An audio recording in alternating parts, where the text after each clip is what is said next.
presentation which will be delivered by Mr. Anurag Mishra, General Manager, Architect, Western Region Department of Planning at Airports Authority of India. Let's welcome him with the loudest round of applause.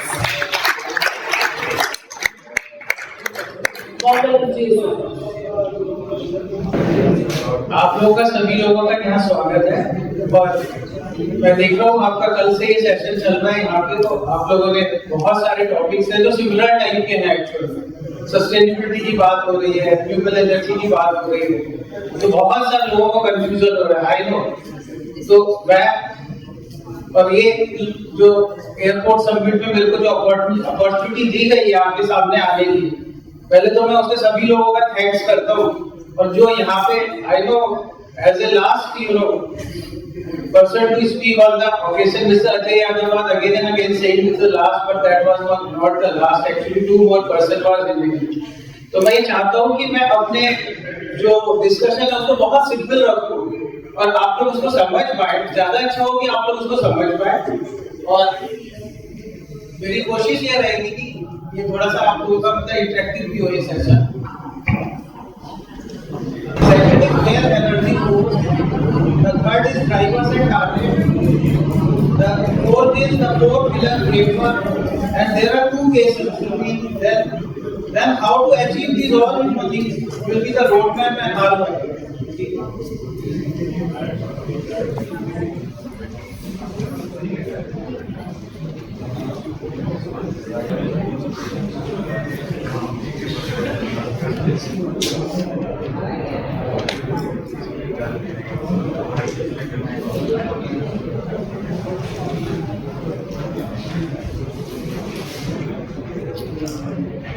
हमेशा आपने देखा होगा कि जो terminal होते हैं हमारे 24 hours में चलते हैं और उसमें जो एनर्जी का बहुत ही यूज होता है और इसके लिए हम लोग चाहते हैं कि उसका कॉस्ट जो है हम लोग एफिशिएंट करें। कॉस्ट सेविंग का एक मसला होता है क्योंकि बहुत सारी कॉस्ट जो होती है वो आपका एनर्जी में लग रही होती है। तो ये मैं आपको दिखाना चाहता हूँ कि किस तरह से जो एनर्जी का जो कंज्यूम्शन है कहाँ पे होता है। ऑलमोस्ट 40% जो आपकी एनर्जी है, 48% जो है आपका HVAC में यूज हो रही होती है और आपका इलेक्ट्रिसिटी में जो है ऑलमोस्ट जो है 20% यूज हो रही होती है। टर्मिनल लाइटिंग, जिसमें इलेक्ट्रिसिटी का टर्मिनल लाइटिंग है, बहुत सारे एस्पेक्ट्स। इसके बाद जो है बैगेज 12% जो करीबन बैगेज हैंडलिंग में यूज हो रही होती है। बाकी 10% जो है एयर स्पीड लाइटिंग है, अदर सिटी साइड रोड्स पर ये आपका एनर्जी कंजप्शन हो रहा है।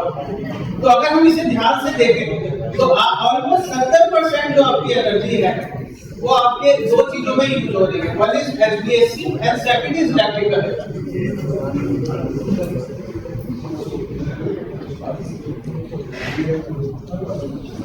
तो अब इसका हम लोग देखना चाहते हैं कि हमारे को इफ यू नो जो शिकागो कन्वेंशन 19, यहाँ पे क्योंकि बहुत यंग बच्चे भी हैं जो आए हैं हमारे डिपार्टमेंट ऑफ प्लानिंग से, तो जो शिकागो कन्वेंशन है 52 में जो हुआ था, इसीलिए हुआ था कि जो है इकाओ का फॉर्मेशन हुआ था। और इकाओ के फॉर्मेशन में जो हमारा इंडिया जो एक is a country, member country, almost 193 countries I think इसमें, और हो सकता है कोई थोड़ा ऐड भी हो। तो इंडिया इज और हमारा गोल जो है उसके अकॉर्डिंगली है। तो इकाओ का जो रेगुलेटरी बॉडी है उसका जो गोल है adopted 2022 net zero carbon emission for international aviation by 2050। तो जो हमें अचीव करना है 2050 तक, ऑल जो कंट्रीज है हमारी जो मेंबर कंट्रीज है उनको ये गोल है, इसको अचीव ये तो है नेट जीरो अचीव करना है। इसके लिए एयरपोर्ट अथॉरिटी ऑफ इंडिया ने रेगुलेशन निकाला है कि हमारी जितनी भी टर्मिनल बिल्डिंग्स होंगी वो गृह 5 स्टार रेटिंग होगी। जब हम गृह 5 स्टार रेटिंग की बात करते हैं तो इसका मतलब उसमें बहुत सारी चीजें कवर हो जाती हैं।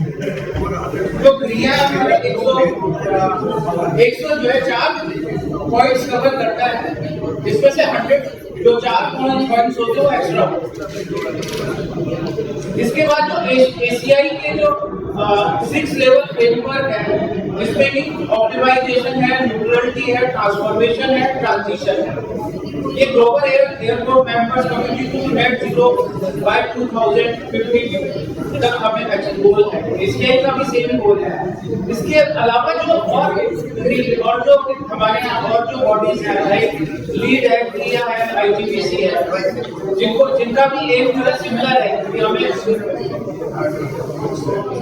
2050 तक जो है नेट जीरो बिल्डिंग्स को बनाना है। इसके लिए हम लोगों ने जो है four pillar framework airport energy efficiency के लिए बनाया है, जिसमें कि पैसिव एंड एफिशिएंट एनर्जी जो है हम लोग अचीव करना चाहते हैं। सेकंड है high performance system, third is renewable energy and fourth is smart operation.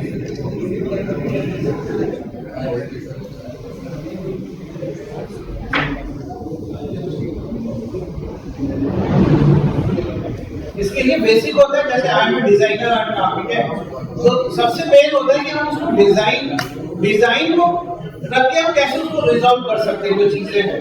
तो इसमें हमारा मेन होता है ओरिएंटेशन ऑफ द डेवलपमेंट। अगर हमने उसका सपोज जो मैक्सिमम ग्लेजिंग को अगर नॉर्थ साइड पर हमने प्लेस कर लिया है तो हमारा एनर्जी एफिशिएंट हो सकता है।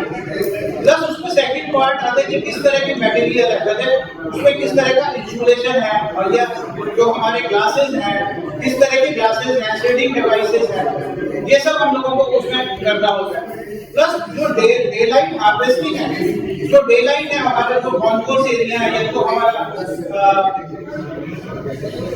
अदर एरिया है, वहां पे हम लोग डे लाइट को किस तरह से यूज करते हैं उसको, और अगर हम जितना ज्यादा डे लाइट को यूज कर सकते हैं तो हमारा एनर्जी एफिशिएंट हो सकती है। प्लस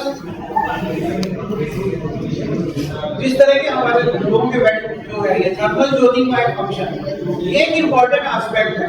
अगर हम लोग क्या करते हैं कि हम लोग बहुत ज्यादा उसमें एचवीएसी का लोड बढ़ा लेते हैं। अगर हमारा टर्मिनल बिल्डिंग इस तरह से डिजाइन है कि हम उस तरह से जोनिंग में पास करें, यानी कि अगर मैं ताजमहल का एग्जांपल लेता हूँ आगरा में, जैसे कि आपने देखा होगा कि ताजमहल के सामने जो एक रो ऑफ फाउंटेन्स है और उसके थ्रू जो है एयर जो है कूल होके अंदर पास होती है।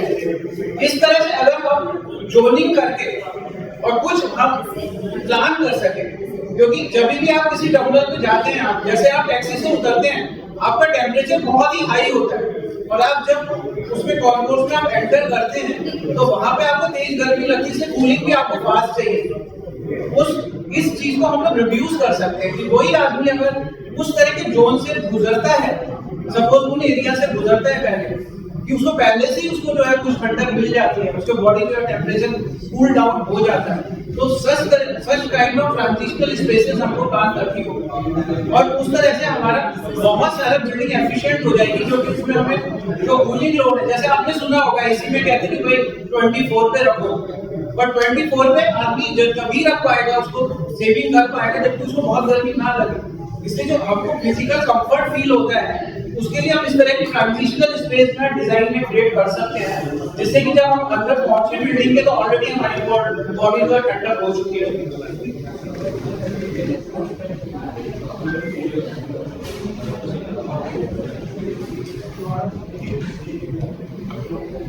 अगर HVAC में ऑप्टिमाइजेशन में देखें तो ऑलमोस्ट ये 40% से 70% तक का इसमें हमारा कंज्यूम हो गया है एनर्जी, और इसमें हम लोग कर सकते हैं जो हम लोग नॉर्मली करते हैं, हम लोग नंबर ऑफ पीपल काउंट करते हैं किसी भी बिल्डिंग में। जो इंटेलिजेंस आर्टिफिशियल सिस्टम है वो नंबर ऑफ पर्सन से काउंट करता है, लेकिन अगर हम उसको CO2 से हम लोग काउंट करने लगे, जो कार्बन डाइऑक्साइड उस स्पेस में है, जो हमारे IoT बेस्ड सिस्टम है, तो CO2 से इमीडिएटली उस एरिया का आपको पता लग सकता है कि कहाँ पर लोग ज्यादा हैं, कहाँ पे लोग कम हैं, और ये बहुत ही क्विक हो सकता है।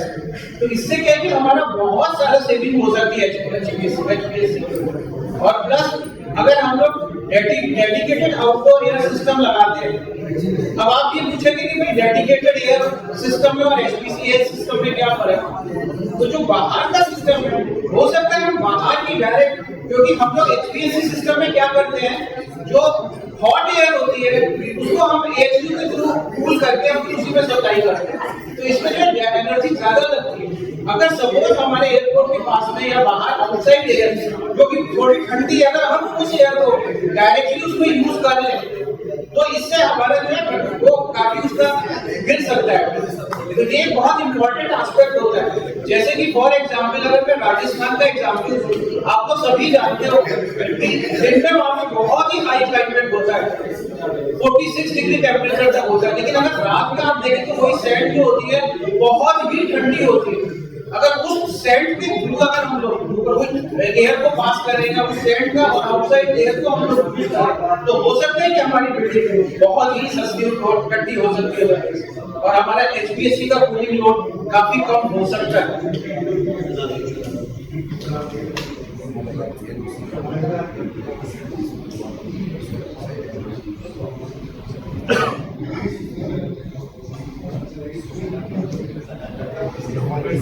जैसे सोलर सिस्टम हम लोगों ने बताइए, हम लोग एयरपोर्ट के आजकल मैक्सिमम यूज कर रहे हैं।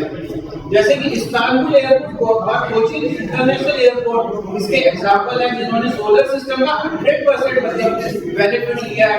एनर्जी एफिशिएंट एयरपोर्ट्स हैं, उनकी जो टोटल इलेक्ट्रिसिटी सप्लाई है उसको सोलर पैनल ने एफिशिएंटली उसको यूज किया है।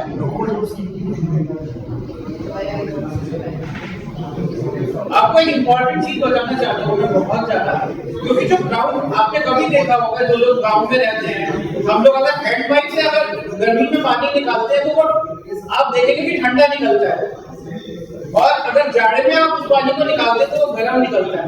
तो जो अर्थ के अंदर जो ग्राउंड सोर्स है हम उसको यूज कर सकते हैं, जो थर्मल एनर्जी को हम यूज कर सकते हैं, और इसका बेस्ट एग्जांपल है मोहम्मद अली इंटरनेशनल एयरपोर्ट, जहां पर इस तरह का if you can see those figures in the top, उस तरह से उसको उन्होंने यूज करके यूज किया है। इसमें आप एयर को सर्कुलेट करके भी अर्थ के थ्रू ठंडा करके टर्मिनल बिल्डिंग में यूज कर सकते हैं, या आप वाटर को भी उसको ठंडा करके आप उस टर्मिनल बिल्डिंग में यूज कर सकते हैं।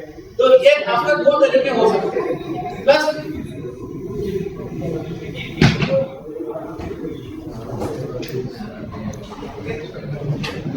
जो बेस्ट जो चिलर पॉइंट्स होते हैं वहां पे हमारे, क्योंकि हॉट वाटर जाके ठंडा हो रहा होता है, वो जो हॉट वाटर होता है उसको भी हम लोग सर्कुलेट करके अपना बिल्डिंग में यूज कर सकते हैं।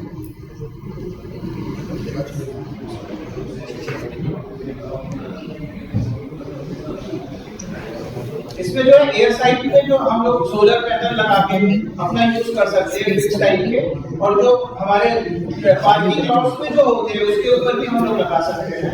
और अभी सभी लोगों ने जो पहले डिस्कशन हुआ हम लोगों ने बोला है कि अभी बहुत सारा ऑटोमाइजेशन हो रहा है, जिसमें से बहुत सारे हमारे जो व्हीकल्स हैं जो इलेक्ट्रिसिटी ऑपरेट होने वाले हैं, तो उसमें भी पावर का बहुत, क्योंकि हम अपने एयरपोर्ट को पूरा जो है 100% हमारे जो टारगेट है उसमें ईवी से हम लोग प्रोड्यूस कर रहे हैं, हम लोग सोलर पैनल से प्रोड्यूस कर रहे हैं एनर्जी, और वो सोलर पैनल से जो हम एनर्जी प्रोड्यूस कर रहे हैं, जो हमारे वेरियस व्हीकल एयर साइड पे हैं और जो हमारे सिटी साइड पे भी व्हीकल्स हैं, उनको भी उस एनर्जी से हम यूज करके उस एयरपोर्ट को नेट जीरो वाले में कन्वर्ट कर सकते हैं।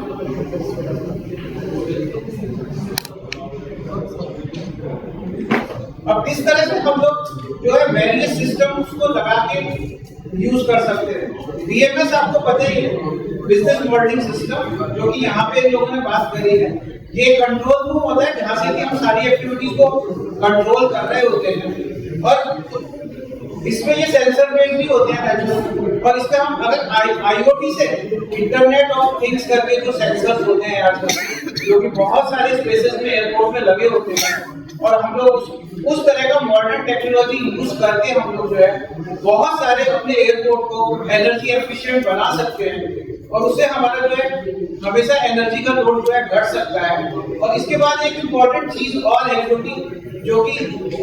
जो कि एआई से हम लोग अचीव कर सकते हैं, क्योंकि नेचुरली अगर हमने उसका ट्विन मॉडल बनाया हुआ है किसी एयरपोर्ट का, तो हम उसको एआई के थ्रू जो है एनालाइज कर सकते हैं अगेन एंड अगेन, और उसमें इस तरह से फोरकास्ट कर सकते हैं कि अगर कोई पैसेंजर आएगा तो कब उसका हीट का लोड बढ़ेगा, इस तरह से हम लोग उसको प्लान कर सकते हैं। और उसी तरह से हमारे तो अदरवाइज ये देखा गया है कि जो एयरपोर्ट्स है उसमें जो है एसी जो है चलते ही रहते हैं और उनमें कोई ऑटोमाइजेशन नहीं होता है, उसकी वजह से एनर्जी का बहुत लॉस होता है। बहुत सारे एरियाज में पैसेंजर होते ही नहीं है, लेकिन वहां पर भी जो है एसी चल रहे होते हैं। तो इस तरह से IoT बेस्ड सिस्टम को आर्टिफिशियल इंटेलिजेंस से कंबाइन करके जो हमारा कंट्रोल रूम है वहां से हम बहुत सारी एक्टिविटीज को कंट्रोल कर सकते हैं और अपने एयरपोर्ट को बहुत ही ज्यादा एफिशिएंट बना सकते हैं। और इसके लिए जो बिल्डिंग मैनेजमेंट सिस्टम है प्लस जो डिजिटल ट्विन है उसकी जरूरत पड़ेगी। जैसा कि बहुत सारे अभी लोग जो हम कल से जो डिस्कशन हो रहा है उन लोगों ने इस बारे में बताया होगा। So thank you very much. I end my topic here. Thank you very much.